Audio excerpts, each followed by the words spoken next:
pagbasa sa gabing ito. Purihin ka, O Diyos, mahal na Panginoon, sa gabing ito, Mambanal, kami nagpupurit ng papasalamat. Dakilang Diyos, sa mga sandaling ito, Mambanal, O Diyos, nagkaroon ng kalayaan muli ng iyong mga salita, O Diyos, aming may pangaral sa aming mga kababayan. Dakilang Diyos, sa ganang akin, wala akong magagawa, Mambanal. Sa mga sandaling ito, O Diyos, marapatin mo, Ama, na dalhin ko po ang iyong mga salita, Mambanal, O Diyos, sa aming mga kababayan.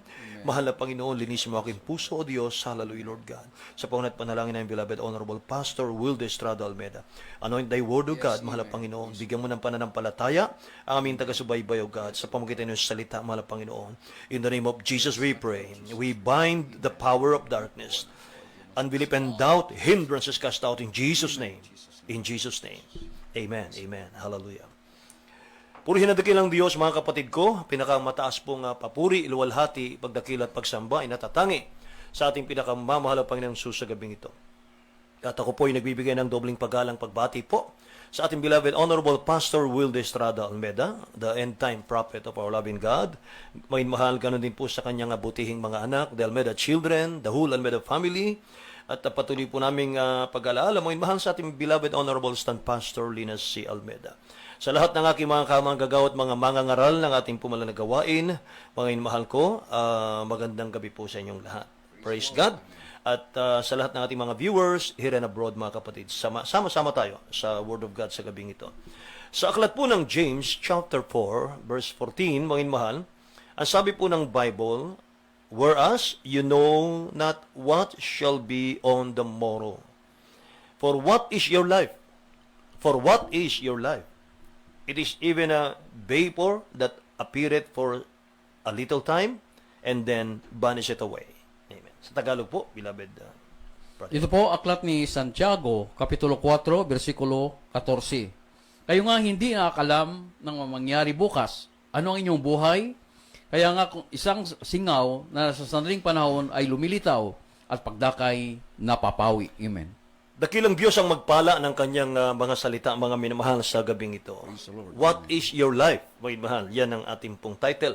At hinango natin dito sa ating talatang nabasa, mga kapatid ko. You know not what shall be on the morrow, for what is your life? Sabi po ni kapatid na Santiago, Apostol Santiago, o inmahan. Purihin ang mahal na Panginoon. So what is your life, mga kapatid? Napakahalagang paksa ito. Mga minamahal ko, ito po ay hindi po seasoning. Ano po, mga minamahal? Ito po ay kinakailangan nating pag-usapan kahit araw-araw.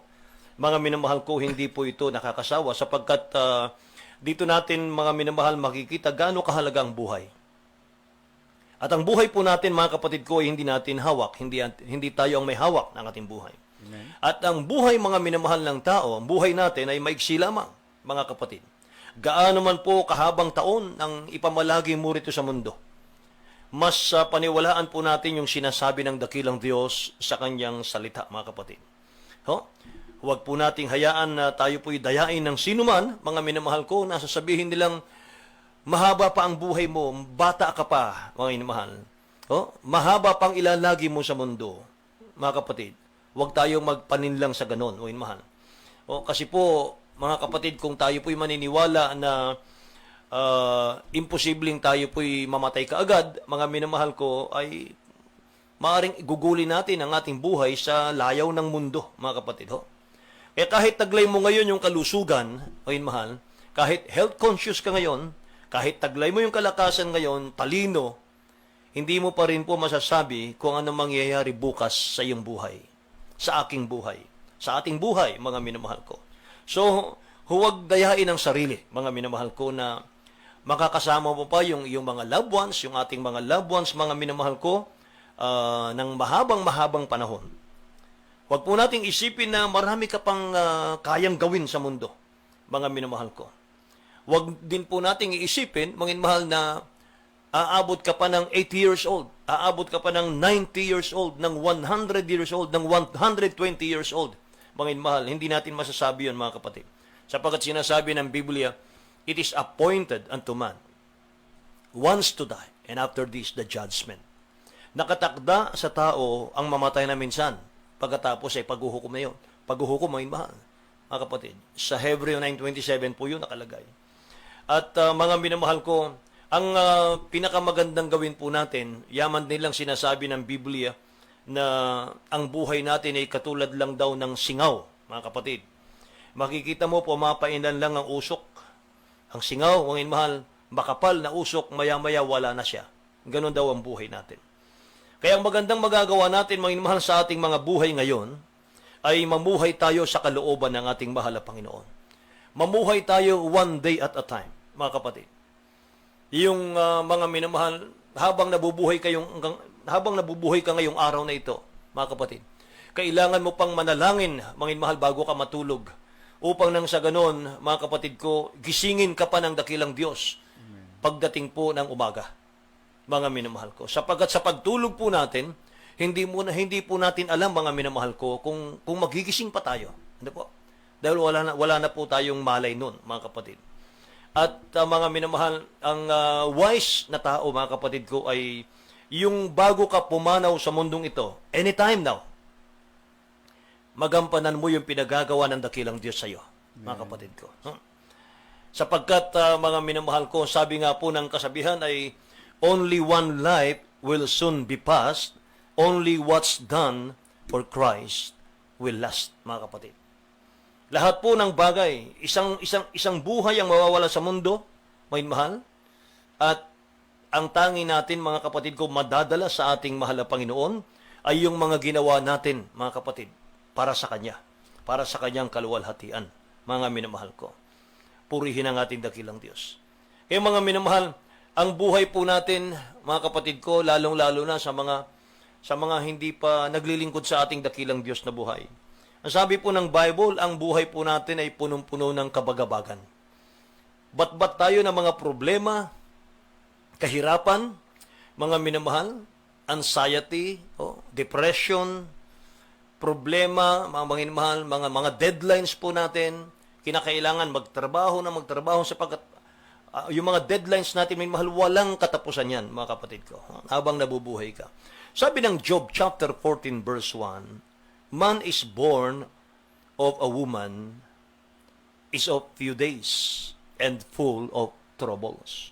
Tingnan natin, basahin natin, beloved. Dito po, aklat ni Job, Kapitulo 14, versikulo 1. Taong ipinanganak ng babae ay sa kaunting araw at lipos ng kabagabagan. Amen.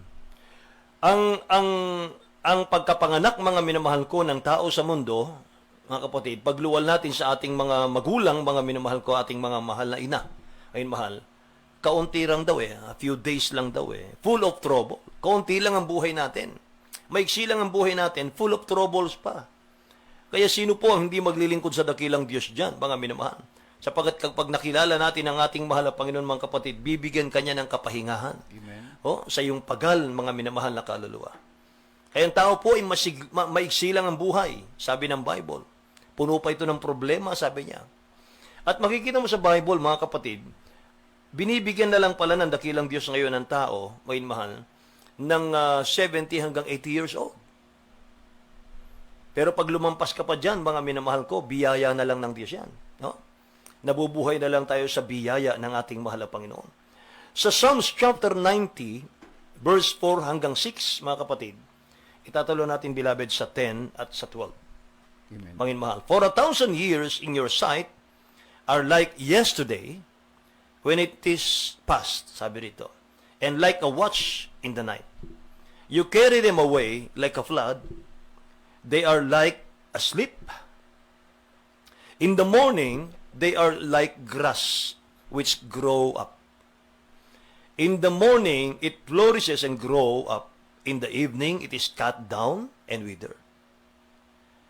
Verse 10, the days of our lives are 70 years. Tingnan nyo to. And if by reason of strength, they are 80 years. Yet their boast is only labor and sorrow. For it is soon cut off, and we fly away. Verse 12, so teach us to number our days, that we may gain a heart of wisdom, mga kapatid. Kailangan daw, mga minamahal, bantayan natin ang buhay natin, bantayan po natin, at bilangin po natin may mahalang araw natin sa mundo, mga kapatid. Tingnan niyo sa Tagalog po tayo. Dito po, mga awit, Kapitulo 90, versikulo 4 hanggang 6, talon po 10 at 12. Amen. Sapagkat 1,000 taon ang iyong mga paningin ay parang kahapon lamang Right. ng makaraan at parang mapupuyat sa gabi. Hmm. Yung dinadala sila na parang baha, sila ay parang ang pagkakatulog, at sa kinaumagahan ay parang damo na sila na tumutubo. Sa kinaumagahan ay namumulaklak at lumalago, at sa kinapahaponan ay pinuputol at natutuyo. Hmm. Talon po, Jess. Ang mga karawan ng aming mga taon ay 70 taon. Hmm. O kung dahil sa kalakasan ay umaabot ng 80 taon, gawin may ang kanilang kapalaluan at hirap at kapanglawan lamang sapagkat madaling maapawi at kami ay magsisilipad. 12 po. Kaya ituro mo sa amin ang pagbilang ng aming mga karawan upang kami magtamo sa aming mga pusong may karunungan. Amen. Si King David po, mga inamahal ang sumulat noon, yung sa verse 12, mga kapatid. Sabi niya roon, mga minamahal, O Diyos, turuan mo kaming bilangin namin ang araw namin dito sa mundo. Upang nang sa ganun ay gamitin namin ang aming buhay na ito sa pamamagitan ng karunungan, sabi niya roon. Alam niyo mga minamahal, ang full of wisdom na tao, mga kapatid, sa mundong ito, ay yung ibigay mo ang buhay mo sa Diyos. Ipaglingkod mo ang buhay mo sa ating mahal na Panginoon. Yan ang pinakamatalinong tao, mga minamahal, sa ibabaw ng lupa, mga kapatid. Yung naglilingkod ka sa mahal na Panginoon, yung kilala mo, mga mahal, yung may-ari ng iyong buhay. Ano po? Marami mga tao, mga minamahal, takot mamatay. Ano po, mga kapatid? Pero, takot maglingkod sa Diyos. Ayun, mahal. Ayaw maglingkod sa Diyos. Isipin na lang natin, mga kapatid ko, ang may-ari ng buhay natin, kapag pinaglingkuran mo siya, pahabain niya ang buhay mo. Amen. Sapagkat siyang may-ari ng buhay mo eh. Ayun, mahal. Ngayon, kung may-ari ng buhay natin, mga kapatid, ang dakilang Diyos, tapos ayaw mo siyang paglingkuran, abay kahit ayaw mong mamatay, mamamatay ka talaga. Babawiin talaga ng dakilang Diyos ang buhay mo, mga mahal, kung hindi mo ibigay sa Kanya, mga kapatid, para sa Kanyang kaluwalhatian. No? Kaya nagpapasalamat tayo sa dakilang Diyos, mga mahal, sapagkat meron pong Jesus Miracle Crusade. Praise the Lord. Meron pong beloved Evangelist Will de Estrada Almeida. Ngayon, mahal, nananalangin sa amin, mga kapatid. Nung kami nasa lusak pa ng kasalanan, ngayon, mahal, nasa mga bisyo pa, walang pag-asa sa buhay, mga minamahal ko, walang pag-asenso dahil sa kasalanan, mga kapatid. Pero isang araw, tinawag kami ng mahal na Panginoon, kami dumalo sa Jesus Miracle Crusade. Amen. Thank you, Lord. Kami nabautismohan sa tubig sa pangalan ni Jesus, mga minamahal. At mga kapatid, glory to God sapagkat pinagpala ng dakilang Diyos ang aming mga buhay. Praise the Lord. Hinango sa kahirapan, mga minamahal, purihin ang mahal na Panginoon. Amen. Hallelujah. At mga minamahal ko, ganyan kasarap maglingkod sa ating dakilang Diyos na buhay, mga kapatid. Matutulog kang katulad ng sanggol, mga minamahal, payapa, para kang musmus, mga minamahal, na wala kang kinatatakutan, mga minamahal, walang pinangangambahan sa buhay. Sapagkat kapag pinaglingkuran mo ang mahal na Panginoon, mga mahal, kailanman hindi kanya pababayaan. Amen. Hindi kanya iiwanan, mga mahal ko. Purihin ang ating mahal na Panginoon. Hallelujah. Kaya mga kapatid, sabi sa mga talatang itong ating nabasa, ang buhay daw natin, mga mahal, sabi ng verse 4, tulad po sa pagpupuyat sa gabi. Kapag natulog ka sa gabi, mga mahal, sigurado sisikat ang araw, mga kapatid. Sa verse 5 and 6, mga mahal, ang buhay daw natin ay parang damo. Parang bulaklak, mga kapatid ko. Sa umaga ay malago, sa hapon ay lanta. At sa verse 10, mga minamahal ko, ang buhay daw ng tao ay 70 to 80. Kung meron kang nakikitang nabuhay ng 120, o mahal, 110, mga kapatid ko, ang kanilang edad, 118, mga kapatid, nabubuhay na lang sila sa biyaya ng mahal na Panginoon natin. O mahal. Purihin ang ating mahal na Panginoon. Kaya dapat matuto po tayong magbantay sa kaarawan ng ating buhay. Naitanong nyo na ba sa sarili nyo, mga minamahal ko, sa ating mga taga-subaybay, what do I want to see happen in my life before I die? Naitanong na ba natin yon? Ano ba ang gusto kong makitang mangyari sa buhay ko bago ako mamatay, mga kapatid? Yan ang magandang tanong sa buhay, mga minamahal ko. Alam nyo, mga kapatid ko, ito ang gusto ng dakilang Diyos na gawin mo bago ka mamatay. Itong mabuting, pinakamabuting nais ng dakilang Diyos sa buhay natin bago tayo mamatay. Mahal. Bago tayo kunin ng dakilang Diyos sa mundo. Sa Gawa Kapitulo 22, talatang 14. Tingnan natin.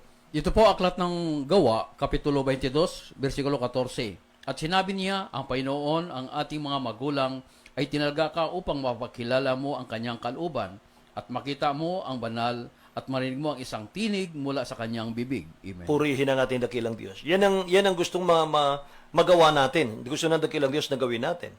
Then he said, the God of our Father has chosen you, sabi rito, that you should know His will. Yan yung number 1. Kaya tayo, mga minamahal, nag-exist dito sa mundo. Kaya tayo lumitaw dito sa mundo, mga mahal. May plano ang dakilang Diyos sa atin. May magandang plano siya na dapat natin gawin, na nais niyang gawin natin. Ang sabi rito, mga minamahal ko, alamin natin yung kanyang kalooban. Yan ang number 1, mga kapatid. Huh? That you should know His will and see the just one, ang ating Savior. Kilalanin mo siya, mga mahal, and hear the voice of His mouth. Asan po yun? Yung Word of God na naririnig mo ngayon, mga kapatid. Yan ang kanyang salita, mga mahal, na nais niyang pakinggan mo, mga kapatid ko. Yun ang kanyang nais. That you should know His will and see the just one and hear the voice of His mouth, mga kapatid. Kaya dapat bago po tayo papanaw sa mundong ibabaw, mga minamahal ko, alamin natin ano po yung mga layunin ng dakilang Diyos sa buhay natin. Bakit po tayo isinilang dito sa mundo, mga minamahal? At paano po magkakaroon ng kabuluhan ng buhay natin dito sa mundo, mga kapatid? Ang buhay po ay nagkakaroon lang ng kabuluhan kung ito po ay ipinaglilingkod natin sa dakilang Diyos na buhay. Amen. Yung mahal. Yun lang po. Hindi tayo binuhay ng dakilang Diyos para sa layaw ng mundo. Para sa kasalanan, hindi po. May humahawak po ng buhay natin, ang dakilang Diyos. Amen. Siya po ang may-ari ng ating buhay. At siya rin po ang daan, mga minamahal, para tayo po'y makarating dun sa kanyang mga pangako sa buhay na walang hanggan sa piling ng mahal na Panginoon, sa kanyang kaharian pag tayo po'y namatay. Kaya alamin din po natin, mga kapatid ko, ang mga tungkulin po natin gagampanan. Mahal. May conclusion po kasi ang buhay ng tao. May conclusion. Kahit ano po, mahal ang puntahan mo sa mundo, kahit ano po ang gawin mong sikap, kahit anong gawin mong pagpapakayaman, kahit anong gawin mong pag-aaral, mahal ko, uuwi ka rin dito po sa conclusion na to. Amen. Ecclesiastes chapter 12, verse 13 and 14. Tingnan niyo. Let us hear the conclusion of the whole matter, sabi rito. Fear God and keep His commandments, for this is the whole duty of man. For God shall bring every work into judgment, sabi sa 14, with every secret thing, whether it be good or whether it be bad. Amen. It be evil. O mahal. Tingnan niyo sa Tagalog. Dito po, aklat ng Ecclesiastes 12, 13, 14, Amen. Ito ang wakas ng bagay, lahat ay narinig. Ikaw ay matakot sa Diyos at sundin mo ang kanyang mga utos sapagkat ito ang buong katungkulan ng tao. 14 po, sapagkat dadalhin ng Diyos ang bawat gawa sa kahatulan, pati ang bawat kubling bagay, maging ito ay mabuti o maging ito ay masama. Amen. Ayan, mga minamahal ko. Purihin ang mahal na Panginoon. Lahat pala, mga minamahal ko, lahat ay meron po tayong gagawin, mga minamahal na tungkulin. This is the whole duty of man, sabi niya roon. Kaya sabi ko sa inyo, kahit saan ka pumunta sa mundo, kahit ilang bansa pang mapuntahan mo, kahit saan, mga minamahal, kahit na saan tayo magsuot, mga kapatid. Hindi tayo lalabas sa mundong ito, mga mahal, na hindi tayo dumadaan sa ating pinakamamalapan ng Diyos. Siya po ang daan, siya ang katotohanan, siya ang buhay. Amen. Walang ibang pangalan na binigay sa silong ng langit na sukat nating ikaligtas, kundi sa pangalan ng ating pinakamamahal na Panginoong Diyos. Ngayon, ang tanong, mga minamahal, Brad, paano hahaba ang aking buhay? Paano hahaba ang ating buhay? Psalms chapter 91, verse 14 to 16. Sabi ng talatang ito, mga talatang ito, mga minamahal, si King David din po ito, Psalms chapter 91, verse 14 to 16. Because He has set His love upon me, therefore, I will deliver Him. Sabi niya rito. I will set Him on high because He has known my name. Sabi rito. Sapagkat nakikilala niya ang pangalan ko. Sabi rito. Inilagak niya ang kanyang pag-ibig sa akin. Sabi niya rito, may mahal, kahit ililigtas ko siya. He shall call upon me, sabi ng 15, and I will answer him. Napakabait ng mahal na Panginoon. I will be with him in trouble. Hindi ka matatakot, may mahal, kahit sa gabi. Kahit sa mga mananakmal, kahit sa masamang tao, mga mahal, hindi ka matatakot. Pangako niya yun, I will be with you in trouble. I will deliver him, sabi rito, and honor him. 16, ito po maganda. With long life, I will satisfy him and show him my salvation. Napakagandang talata, mga mahal. Bibigyan ko siya ng mahabang buhay, sabi ng dakilang Diyos. Tagalog, beloved. Dito po mga awit, Kapitulo 21, versikulo 14 hanggang 16. Sapagkat kanyang inilagak ang kanyang pag-ibig sa akin, kaya't iniligtas ko siya. Aking ilagay siya sa mataas sapagkat kanyang naalaman ang pangalan ko. Siya'y tatawag sa akin at sasagutin ko siya. Right. Ako'y sa kanya sa kabagabagan, aking iligtas siya at parangalan siya. 16 po, aking bubusugin siya ng mahabang buhay at ipakita ko sa kanya ang aking pagliligtas. Amen. Bubusugin ko siya ng mahabang buhay, mga kapatid. Praise the Lord. Amen. Paano hahaba ang buhay natin? Mga mahal, nakasalalay yan, mga kapatid ko, sa ating mahal na Panginoon, sa kanyang kamay, mga kapatid. Amen. Sabi roon, mga mahal, alamin mo, kilalanin mo ang Diyos, mga kapatid ko, sa iyong buhay. So kung nais mo raw ng long life, Diyos ang magbibigay sa iyo, hindi po doktor. Amen. Praise the Lord. Mga mahal. Hindi po horoscope. Amen. Hindi po guhit ng palad, mga mahal, ang magbibigay sa iyo ng kaginhawaan. Hindi ito swerte-swerte, mga kapatid. Hindi. Amen. Mga minamahal, ito po'y ang pag-asenso natin, mga kapatid ko, ay nasa paglilingkod sa ating mahal na Panginoon. Ang sabi pa ng dakilang Diyos, mga minamahal, kung nais daw natin, mga kapatid ko, na ng mahabang buhay, isa pa po ito. 1 Peter chapter 3 verse 10 and 11, mga minamahal, he who would love life, sabi rito. He who would love life and see good days, sabi rito. Let him refrain his tongue from evil and his lips, sabi niya rito, from speaking deceit. Oh? Let him turn away from evil and do good. Tingnan niyo ngayon sa Tagalog. Ito po unang Pedro Kapitulo 3, versikulo 10 hanggang 11. Sapagkat ang magnais umibig sa buhay ay makita ng mabuting araw at magpigil ng kanyang dila sa masama. At ang kanyang mga labi ay huwag magsalita ng daya. Right. 11 po. At tumalikod siya sa masama at gumawa ng mabuti. Hanapin ang kapayapaan at kanyang sundan. Amen. Ayun, mga minamahal. Nais daw po natin, mga kapatid ko, ng mahabang buhay. Oh, magandang buhay, mga minamahal ko. Iwasan natin, mga mahal, yung mga bagay na ito, yung ating nabasa, mga kapatid. And his lips from speaking deceit, mga kapatid ko. Hallelujah. Proverbs chapter 8, verse 36, sabi ng Bible, mga minamahal, but he who sin against me, wrong his own soul. All those who hate me, love death. Ayun, mahal. Tingnan nyo. Dito po, Kawikaan, Kapitulo 8, versikulo 36. Ngunit isang nagkakasala laban sa akin ay nagliligaw ng kanyang sariling kaluluwa. Silang lahat ay nagtanim sa akin ay nagsisiibig ng kamatayan. Amen. All those who hate me, love death.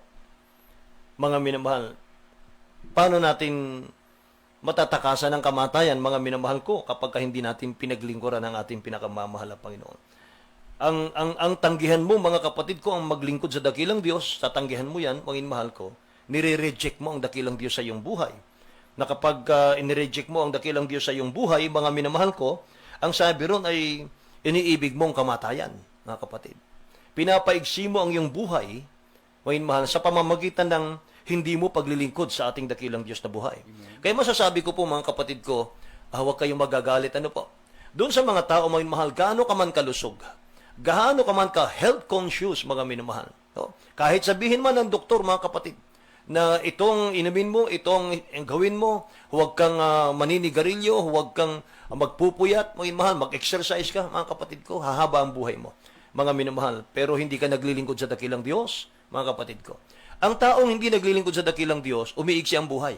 Amen. At ang taong hindi naglilingkod sa dakilang Diyos, mga minamahal, may taning na po ang buhay.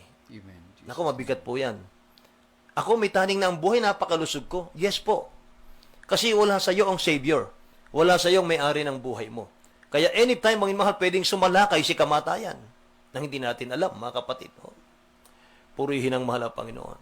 Kaya nga, mga minamahal, nung unang panahon, yung yung mga stroke, mga kapatid ko, para sa mga taong, para sa mga matatanda lang yung stroke, mahal Pero minsan, nagpunta po ako, mga kapatid ko, sa East Avenue, mahal, Medical Center sa QC, Quezon City, mga kapatid ko. Nakita ko, mahal, 20 years old, mga kapatid na babae. Hatak-hatak po yung kaliwang katawan, mahal. Stroke na. 20 years old pa lang. Stroke na siya, mahal. Ganon, mga kapatid, ang buhay natin. Hindi po natin alam, mga minamahal ko, ang panahon. Ano po, mga kapatid ko?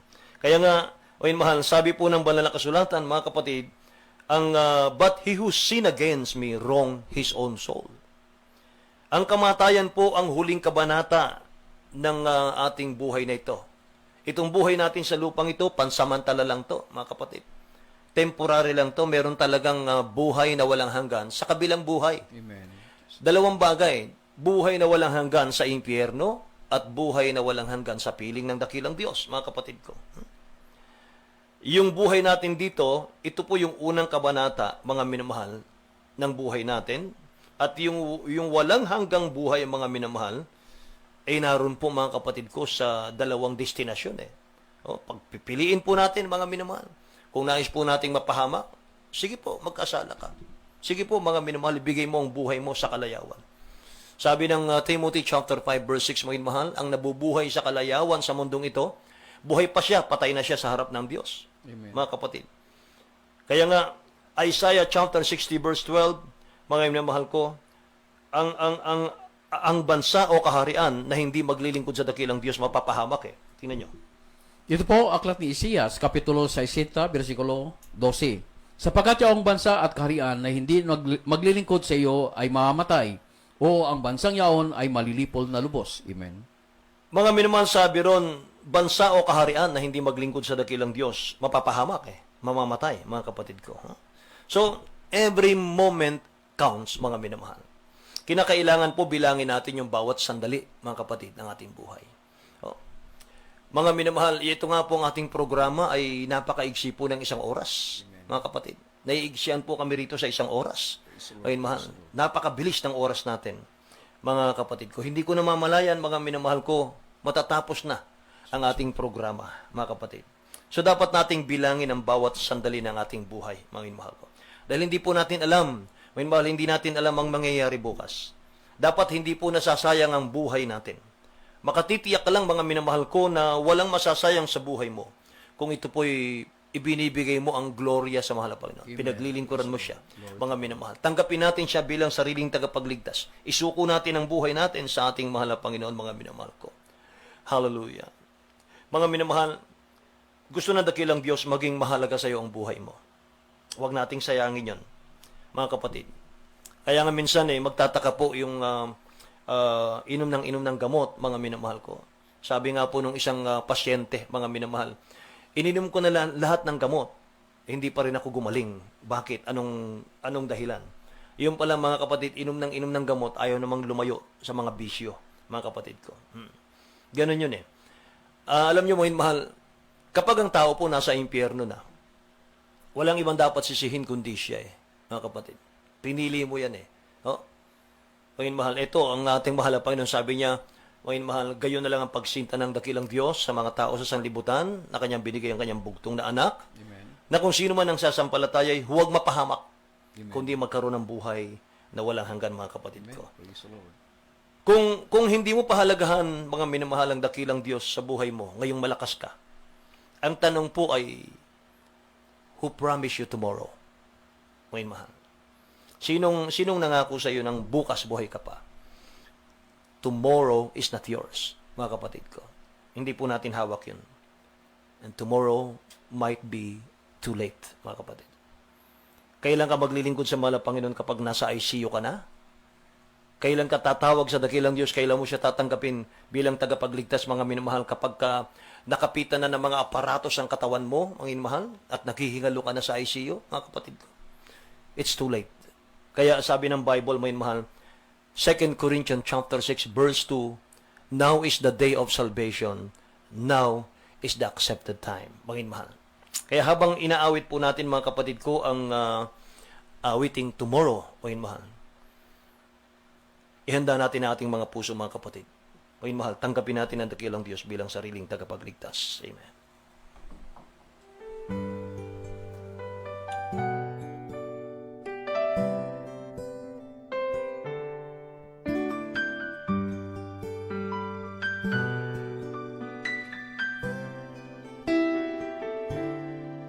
Jesus said, "Here I stand, won't you please let me in?" And you said, "I will tomorrow." Jesus said, "I am He who supplies all your needs." And you said, "I will, but tomorrow,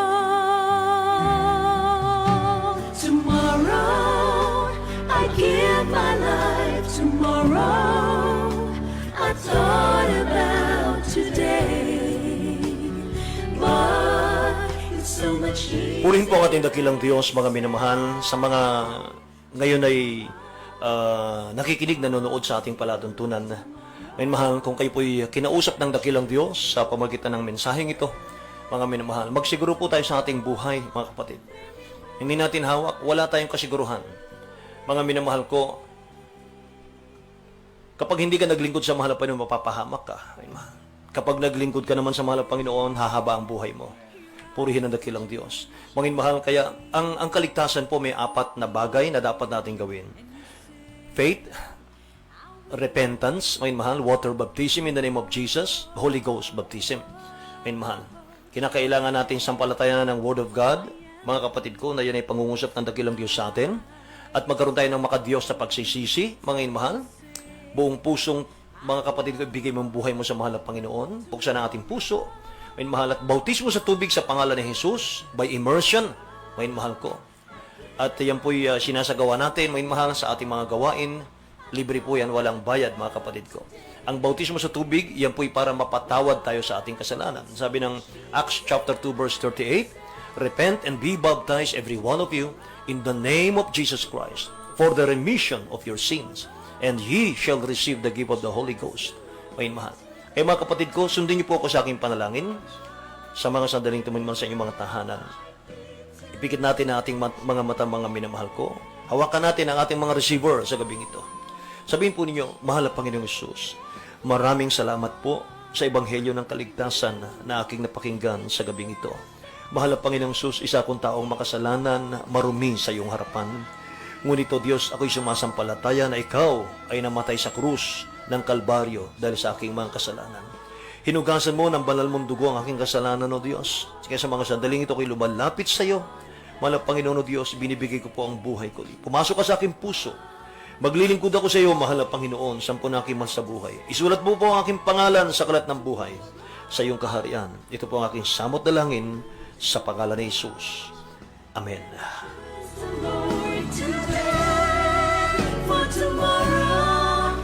Purihin natin dakilang Diyos, mga minamahal, sa ating mga pananalangin, sa ating mga pangailangan, mga kapatid ko, sa ating mga karamdaman. Anumang karamdaman meron na kayo, mga minamahal, sumampalataya kayo. Ang Diyos ng Jesus Miracle Crusade, mga minamahal,